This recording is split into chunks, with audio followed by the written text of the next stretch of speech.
Okay, as you all know, I've had some issues with my car. Rats got into the engine compartment and caused about 5,500 rand damage.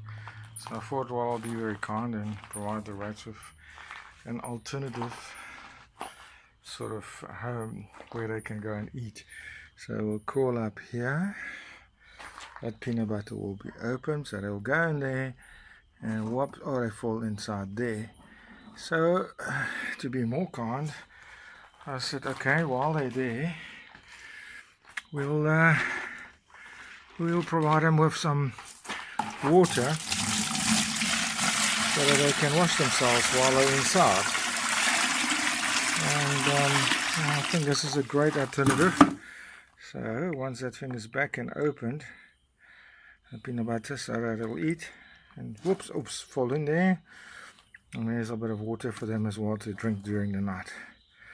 So yeah, thank you for that.